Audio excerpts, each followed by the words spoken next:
অধিকাংশ ঈদে এমন হয়েছে যে সারাদিন কষ্টে মনের কষ্টে কিছু খাইও নি, শুয়েই থেকেছি, আচ্ছা। না খেয়েই থেকেছি সারাদিন, এমনও হয়েছে। ডাকালাম, পরে জিজ্ঞাসা করলাম যে এটা তো ফ্রেশ রান্না করা নয়, হুম। তার মানে আপনি এখন যেহেতু আমাকে দিয়েছেন সবার তো খাওয়া হয়ে গেছে, তার মানে এটা আমার জন্য বরাদ্দ ছিল, তাহলে এটা আমাকে না দিয়ে কার জন্য রেখে দেওয়া হয়েছিল আমি এটা জানতে চাই।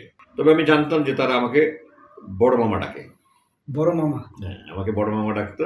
আচ্ছা। আপনি তো বাংলাদেশের হিস্ট্রিতে সবচেয়ে লম্বা সময় গুম হওয়া একজন ব্যক্তি আমি আর মানজি, আমরা দুইজন। এবং এই গুম থেকে যখন আপনারা বেরোয় আসলেন তখনই আপনারা পুরো বাংলাদেশ ব্যাপী একটা আলোচনার শিখরে পৌঁছালেন। যে জিনিসটা এই আজকের প্রোগ্রামে আমরা জানতে চাচ্ছি যে গুমকালীন সময় আপনারা ঈদ, আমাদের তো কিছুদিন পরে কোরবানির ঈদ শুরু হবে, ঈদের কোনো অনুভূতি আপনারা সেখানে ফিল করতেন কিনা, বা ঈদকে কিভাবে আপনারা এখানে উদযাপন করতেন? একটা হলো অনুভূতি, আর হলো উদযাপন। জি। ওখানে তো আপনি আগুনের মধ্যে পড়ে আপনি কোনো কিছুর অনুভূতি হওয়ার কোনো সুযোগ নাই, তখন আপনি আগুনে পুড়ে যাচ্ছেন। ওখানে সবসময় ভিতরে, মনের ভিতরে এমন জ্বালা পড়া ছিল যে আনন্দ বা উৎসাহ এই ধরনের অনুভূতি হওয়ার কোনো সুযোগ ছিল না, উদযাপনেরও কোনো সুযোগ ছিল না। সারাদিন সেলে বসেই কাটিয়েছি, বরং অধিকাংশ ঈদে এমন হয়েছে যে সারাদিন কষ্টে মনের কষ্টে কিছু খাইও নি, শুয়েই থেকেছি, আচ্ছা। না খেয়েই থেকেছি সারাদিন, এমনও হয়েছে। ঈদটা জানতে পারতাম এভাবে যে রোজার যখন শেষ হয়ে যেত স্বাভাবিকভাবে শেষ রাত যেদিন চাঁদ রাতে বলতো যে আগামীকালকে ঈদ, যারা গার্ডে থাকতো তারা। হ্যাঁ জি, সেই হিসাবে জানতাম। আর ঈদের দিন ওই সৈনিকদের যেরকম পোলাও, রোস্ট এগুলি দেয়, ওই ধরনের খাবার দিত।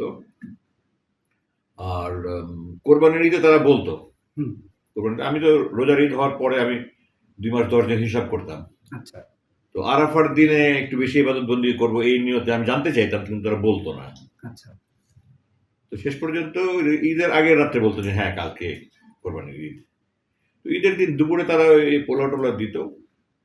এক রোজার কথা আমার মনে আছে যে আমাকে ভাত দিয়েছে। কোনো রোজা তো খাইনি, যেটা বললাম আমি। একবার রোজায় ওইদিন সম্ভবত নাস্তাও করিনি, খুব ক্ষুধা ছিল, ভাত দিয়েছে। তো আমি জানতে চাইলাম যে আমাকে আজকে ভাত দেওয়া হলো কেন? তো তখন আমাকে জবাব দেওয়া হলো যে আচ্ছা, আমি সুপারভাইজারের কাছে জিজ্ঞাসা করে জানছি। জিজ্ঞাসা করে এসে বললো যে আপনার জন্য আজকে পোলাও বরাদ্দ হয় নাই। আমি ঈদের দিন আমি ভাত খাবো না, নিয়ে যান। ভাত খাইনি। সন্ধ্যার সময় আমাকে পোলাও দিয়েছে। ওই দিনই সন্ধ্যায়? হ্যাঁ। এই লম্বা সময়টুকু না খাওয়া অবস্থায় আমি সকাল থেকে না খেয়েছিলাম। তো আমি তারপরে এটা বললাম যে এটা তো ফ্রেশ রান্না না, বোঝাই যাচ্ছে। তার মানে এটা আমার জন্য ছিল আগে। আমি সুপারভাইজারকে ডাকালাম। ওখানে সুপারভাইজার সাধারণত আপনার সেনাবাহিনীর সার্জেন্ট পদবীর অথবা অন্যান্য বাহিনীর সমপর্যায়ের কেউ একজন থাকে।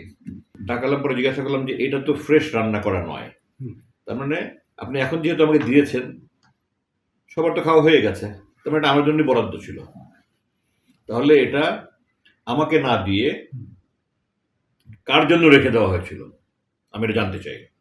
আচ্ছা। তো আপনি যদি এটা তদন্ত করে আমাকে না জানান যে আমাকে এটা রেখে ভাত কেন দেওয়া হয়েছিল, কারণ এমন তো হতে পারে না যে আমার জন্য ছিল না, হঠাৎ করে আকাশ থেকে নাজিল হয়েছে আমাকে এখন দিল। তো উনি তখন সে খুব বিব্রত হলো, অনেক দুঃখ প্রকাশ করলো। তো আমি এখন এটি নিয়ে জোরাজোরি করিনি, কিন্তু আমি মেসেজটা দিয়ে দিয়েছি যে এটা কেউ উদ্দেশ্য প্রণোদিতভাবে আমার নামের এই পোলাওটা খেয়ার উদ্দেশ্যে পোলাও না দিয়ে আমাকে ভাত দেওয়া হয়েছিল, যেটা অত্যন্ত নিন্দনীয়। আমি ধরনের কথাবার্তা বলেছি আর কি। আমি এটা নিয়ে আপনাকে কি বলে সম্বোধন করতো? সামনাসামনি কিছু বলতো, স্যার বলতো নাকি? না স্যার তো কোনো প্রশ্ন নেই। তারা তো ভাব করতো যে তারা বেসামরিক, তারা যে কোনো বাহিনী, এটা তো তারা প্রকাশই করতো না। তারা তাদের সিনিয়র অফিসারদেরকে বড় ভাই বলতো। আচ্ছা। আমি মাঝে মাঝে হেসে বলতাম যে আপনি কি আমাকে গর্ধব মনে করেন? বাংলাদেশের স্কুল, কলেজ, মাদ্রাসা, ব্যাংক, বিমা, হাসপাতাল, যে কোনো জায়গায় যান কর্মচারীরা অফিসারদের স্যার বলে। তো আপনারা ভান করেন আমার কাছে যে এটা আপনারা কোনো বাহিনী না, এই জন্য আমাকে ওটা বুঝ দেওয়ার জন্য বলেন যে বড় ভাই। তো আপনারা কি মনে করেন আমি বুঝি না?